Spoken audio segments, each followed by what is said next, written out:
Now we shall begin. You should answer the questions as you listen, because you will not hear the recording a second time. Listen carefully and answer questions 1 to 5. Hello, I'm Mrs. Phillips, the head librarian. You're the new library assistant, aren't you? Yes, I'm Robert Haskell, but please call me Bob. All right, Bob. Let me take a few minutes to explain how the library works and what your duties will be.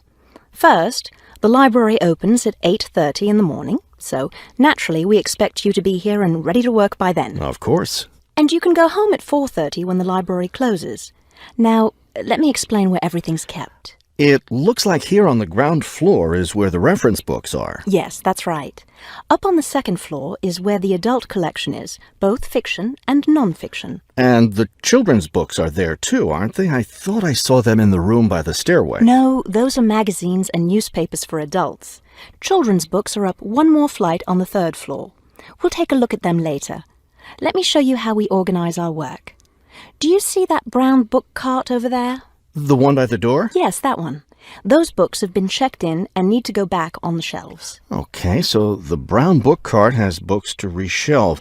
What about this black cart by the desk? Those books have torn pages or damaged covers.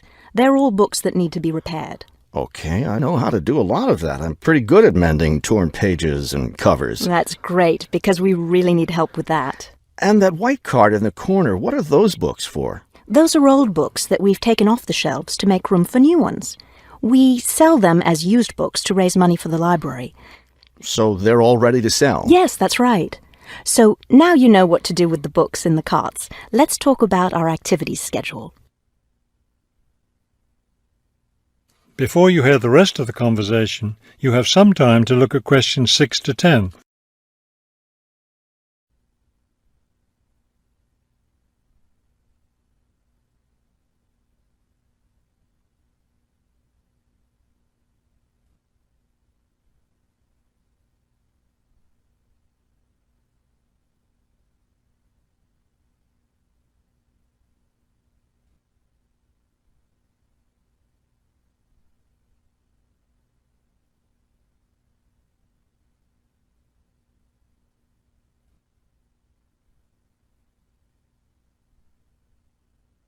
Now listen and answer questions 6 to 10. I understand this library has a number of interesting activities every week. Yes, our activities are quite popular. The most popular one is story time for the children. Do a lot of children show up for that? Yes, a good many. It takes place in the children's room on Thursday mornings at 11. Isn't there a family movie night too? Yes, but it's not at night anymore. We used to have family movies on Fridays when the library is open until 9, but now we have a different activity at that time, so we had to switch family movies to the weekend, Saturday afternoon. How much do you charge for the movies? They're all free. The movie always starts at 2:30 in the reference room, but you don't have to worry about that since you don't work on weekends. And what takes place on Friday evenings? We've just started a weekly lecture series. We have a different speaker every week, and the lectures cover all different kinds of topics. That sounds like something I'd be interested in attending. Good, because we'll need your help with that. You'll be working Friday evenings, and one of your duties will be to set up the meeting room on the first floor for the lecture. What time will you need that done? Let's say by 6:15. The lecture starts at 6:30, and the room needs to be ready well ahead of time. A lot of people arrive early. Maybe I should have the room ready by 6? That wouldn't be a bad idea. Okay, why don't I take you upstairs and show you the rest of the collection? That is the end of part 1. You now have half a minute to check your answers.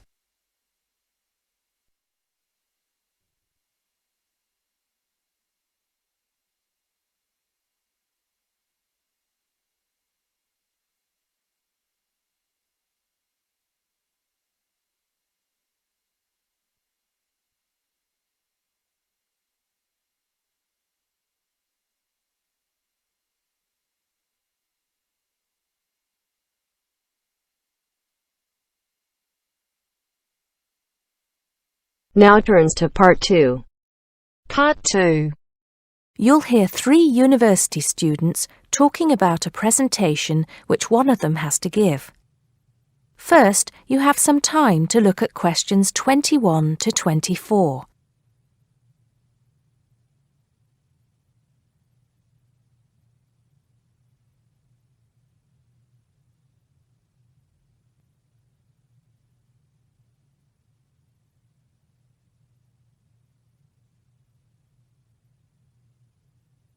First, look at questions 11 to 14.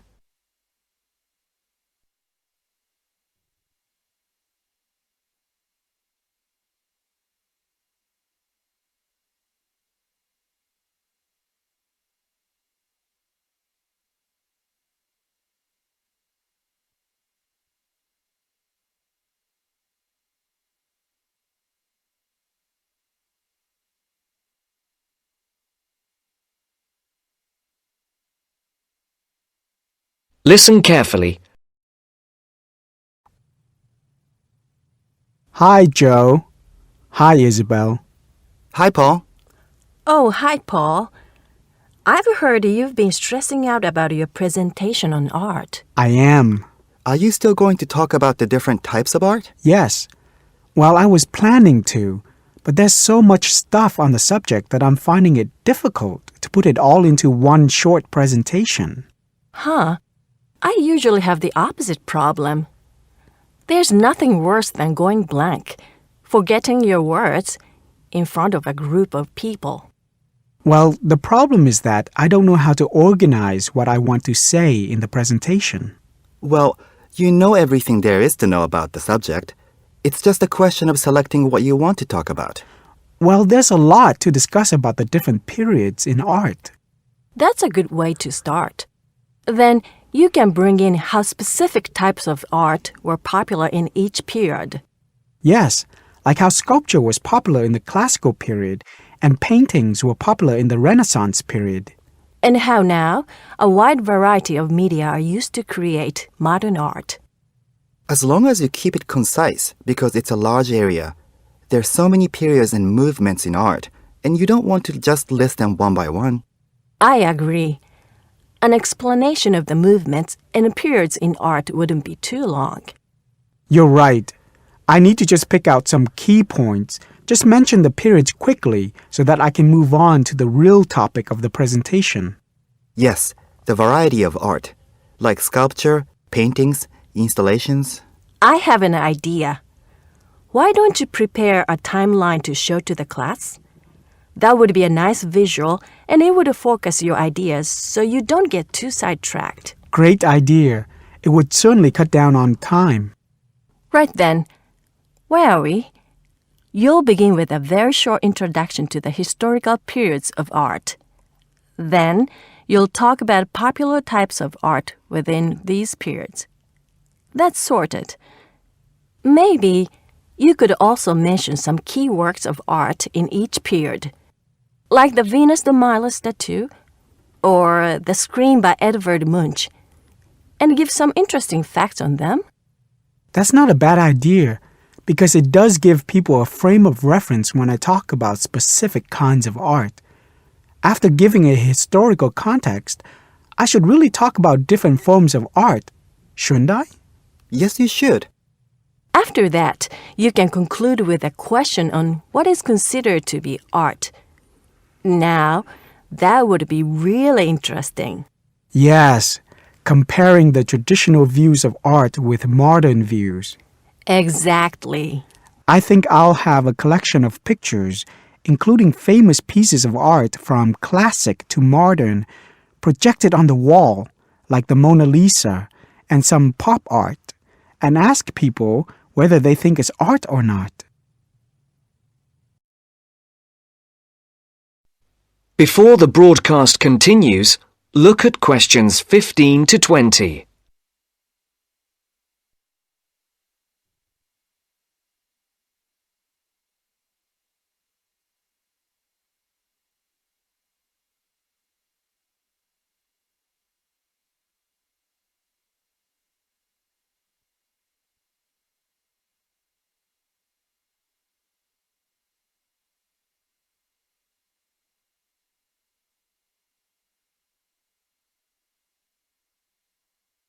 You will now listen to the second part of the talk. Showing some famous works and asking people what art is would certainly lead to discussion in the room. People's appreciation of art is so subjective, and it comes down to taste. That's what I'm hoping for. Some disagreement to liven up the presentation. And you could stick in some really controversial ones like graffiti and modern art installations in between pieces of art that are universally accepted, like the work of the Renaissance painters. Sounds good to me. I have to say, I really don't understand some modern art myself. There was one recently that was just a pile of rubbish. It doesn't require much skill to create, does it? And what does it mean? There's no point to it. Actually, Joe, I like some modern art. It makes you look at the world in a different way. Artists now have the freedom to express themselves completely. Yes, but there is an idea now that anything can be art. I've heard of paintings being sold for large sums of money, which have been done by small children and animals. Now that's ridiculous. Oh, you could find one of those paintings and put it in your presentation, couldn't you, Paul? That would really be interesting. Well, Paul, what do you think? I like it. Just thinking. I'll need to do some more research to find pictures for the slideshow. Yes, we can help you, can't we, Joe? Of course. If you go to the fine art section of the library, I'm sure you'll find everything you need. Just ask the staff and they'll give you access to a slide bank of hundreds of famous works of art. And if you still can't find what you're looking for, use the library computers to go online. There are lots of images on the internet. Of course, you'll need to use a search engine like Google, but it's dead easy. Thanks, guys. I'm feeling much clearer about the project. Your ideas have been really useful. I think I should end with a quote of some kind by a famous artist. What do you think? That's a good idea. Now let's go to the library and see what they have. That is the end of part 2. You now have half a minute to check your answers.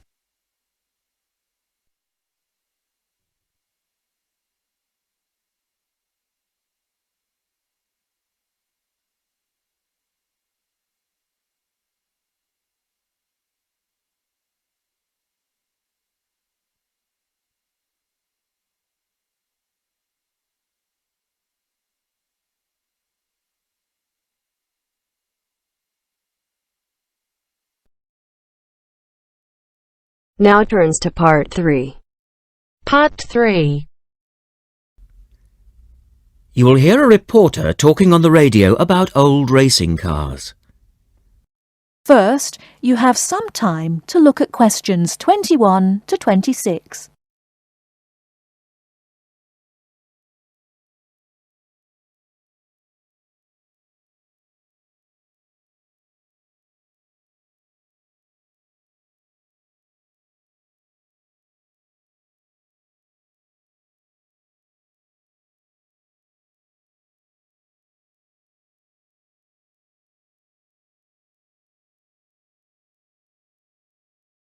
Now listen carefully and answer questions 21 to 26.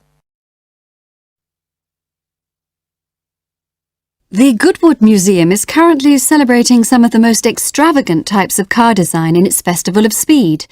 Here's our reporter, Vincent Freed, who's on site to tell us about some of the cars on display. Well, here I am, standing in front of one of the most prestigious cars ever built, the Duesenberg. A fantastically expensive, luxurious car built in the early part of the 20th century and bearing all the glamorous qualities of the Jazz Age. How many were there? Well, only 473 Duesenberg J-types were ever built, and the model here is one of the rarest. Each had a short 125-inch chassis or framework, and the body was always in the form of an open two-seater. The technology behind the car's 6.9-litre engine was extraordinary. It featured capsules of mercury in the engines to absorb vibration and provide an incredibly smooth ride. In fact, these cars offered unparalleled performance. In an age when 160 kilometers per hour was considered very fast, the Duesenberg promised a top speed of 180 kilometers per hour and could do 140 kilometers per hour in second gear. Duesenberg, who designed the car, sold it as a frame and engine. This was typical of the age again, and many prestige manufacturers such as Rolls-Royce did exactly the same. Owners able to afford the hefty $9,000 price tag for the basic car would then commission a coachwork company to build a body tailored to their own individual requirements. The Duesenberg's great attraction for the driver was its instrument panel, which offered all the usual features but also several others, including a stopwatch. It was the Duesenberg's technology that lay behind its success as a racing car, and they dominated the American racing scene in the 1920s, winning the Indianapolis Grand Prix in 1924, 25 and 27. Before you hear the rest of the talk, you have some time to look at questions 27 to 30.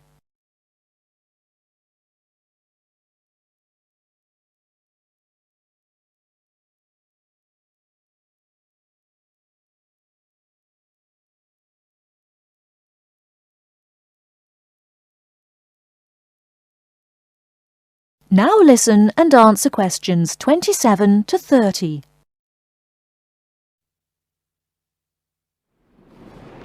On to another celebrity, the 1922 Leia Helica.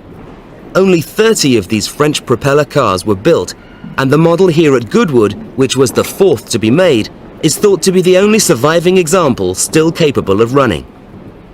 The brains behind this car was Marcel Leia, who was an aviation pioneer first and foremost, and the influence of flying is quite apparent in the car. The Leia very strongly resembles a light aircraft with its front propeller, but in this case, it's minus any wings, of course. It's quite odd to think that this car was whirring through France just as the Duesenberg was blasting down roads at 160 kilometers per hour across the Atlantic. The Leias were used regularly in France in the 1920s and were even produced in saloon and van form, as well as two-seater. The Leia matched its propeller drive with its equally bizarre steering, which used the rear rather than the front wheels. But despite looking rather frail, it was a tough machine. In fact, when troops tried to steal it during the Second World War, the car's baffling design was clearly beyond the would-be thieves, and it ended up being driven into a tree, breaking the propeller. And now for the Firebird. This extraordinary car was first... That is the end of part 3. You now have half a minute to check your answers.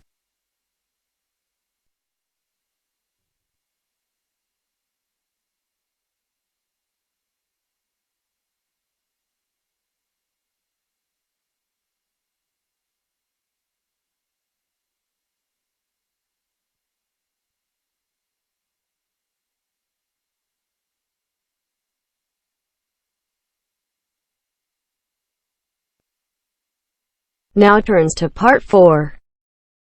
Part 4. You'll hear a man giving a lecture on nuclear fusion. First, you have some time to look at questions 31 to 33.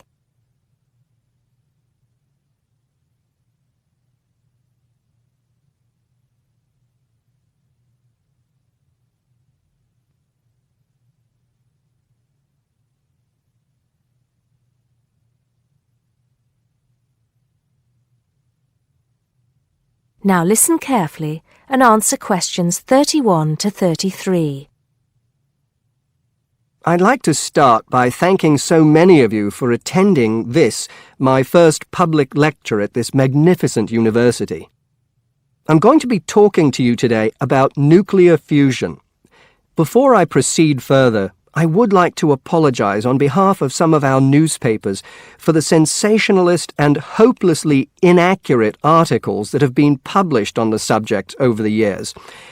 I must confess that my own interest in the subject was actually stimulated by an article published more than 50 years ago in a popular Sunday tabloid with the impressive title, Power from the Sea.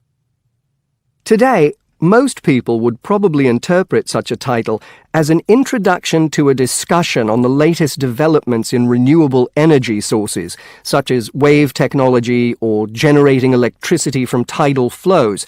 But back then, little, if any, progress had been made in these fields since the invention of the water wheel. As I recall, following coverage of the opening of the world's first commercial nuclear power station, more than 50 years ago now, at Calder Hall in 1956, the article promised that we would have limitless, almost free electricity within 10 years. It claimed that we could do this using an isotope of water, deuterium, from the sea. This would be used in reactors to combine simple molecules of hydrogen to form helium, releasing energy in the process. Of course, this is different from the process of nuclear fission, which today's nuclear reactors use.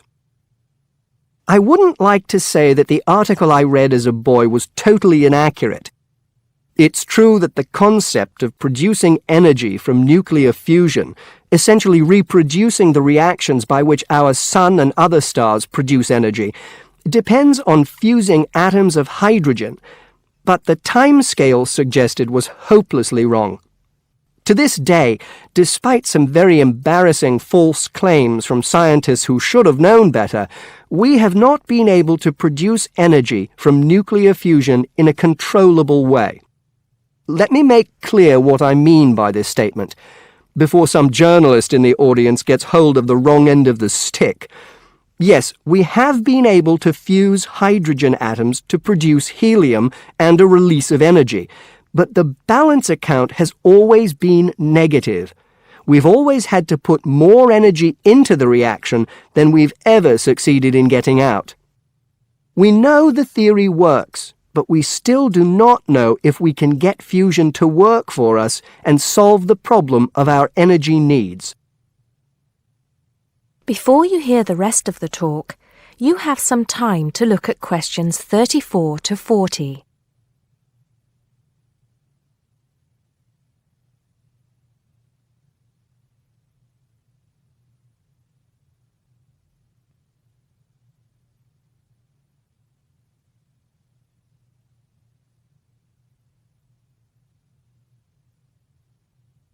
Now listen and answer questions 34 to 40.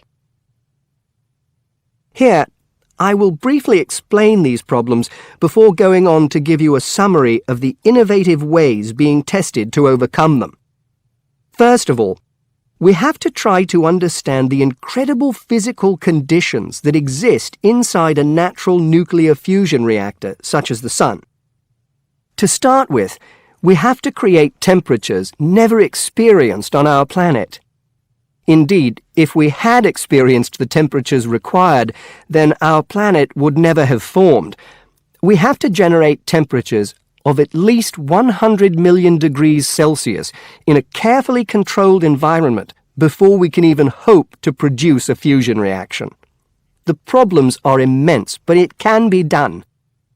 Many of you will know that you can put your hand into a very hot oven and not get burnt, provided you do not touch any of the surfaces. I won't go into the reasons for this phenomenon here, but we are applying roughly the same principles in designs for fusion reactors. I think I can promise you that the heat will be confined to a very small area.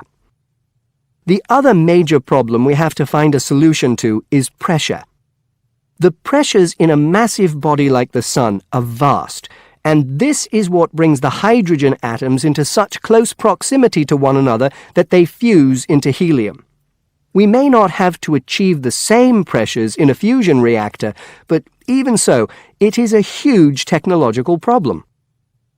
What, then, makes me hopeful about the future of energy from nuclear fusion? Perhaps surprisingly, it is developments in laser technology. We can now use lasers to control the nuclear fuel pellets so that they remain suspended inside the reactor without touching the sides. Remember that these pellets are quite small, and because they contain atoms of deuterium and tritium, the two isotopic forms of hydrogen that can be used in these reactions, they are quite light. The lasers will also compress the fuel pellet to raise the pressure to that required to initiate the fusion reaction. Another, far more powerful laser will be used to heat the fuel pellet to the temperature required. This laser, if you like, will act as the trigger to start the reaction. Once started, it is hoped that the reaction will produce enough energy to maintain itself, and also that it will produce a surplus in the form of heat that can be used to produce the steam needed to drive turbines in order to generate the electricity the world needs.